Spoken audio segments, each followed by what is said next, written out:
Assalamualaikum warahmatullahi wabarakatuh. Tiga kakak beradik meninggal dunia dalam peristiwa kebakaran rumah di Cetgire, Aceh Utara. Rumah berkonstruksi kayu milik Fitriani, 32 tahun di Dusun Alumane, Gampong Bantan, Kecamatan Cetgire, Aceh Utara, musnah terbakar pada Jumat hari tanggal 9 Agustus 2024 pukul jam 2.30 waktu setempat. Dalam peristiwa ini, 3 anak meninggal dunia terpanggang di dalam rumahnya. Dilaporkan, mereka yang meninggal dunia ialah Nadila, perempuan 13 tahun, dan 2 anak kembar laki-laki berusia 10 tahun yang bernama Balki dan Balkia.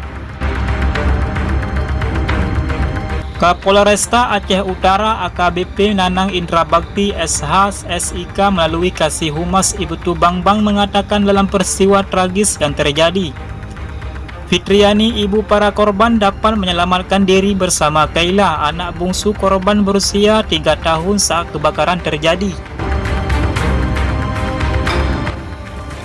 Korban yang meninggal dunia tidur di kamar terpisah saat kebakaran terjadi. Sesaat setelah menyelamatkan anak bungsunya, Fitriani berusaha menyelamatkan ketiga anaknya yang lain, namun tidak dapat dilakukan karena api kian membesar membakar seluruh rumah, ujar Ibtu Bangbang.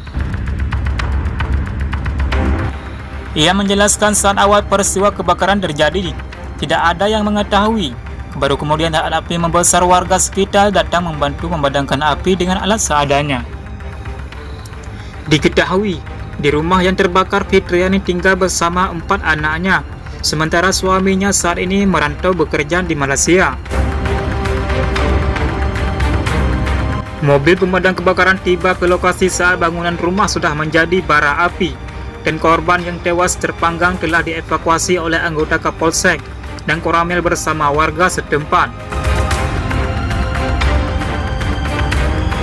Untuk penyebab kebakaran saat ini, petugas dari unit Inafis Satreskrim Polres Aceh Utara masih melakukan olah TKP, ujar Ibtu Bangbang.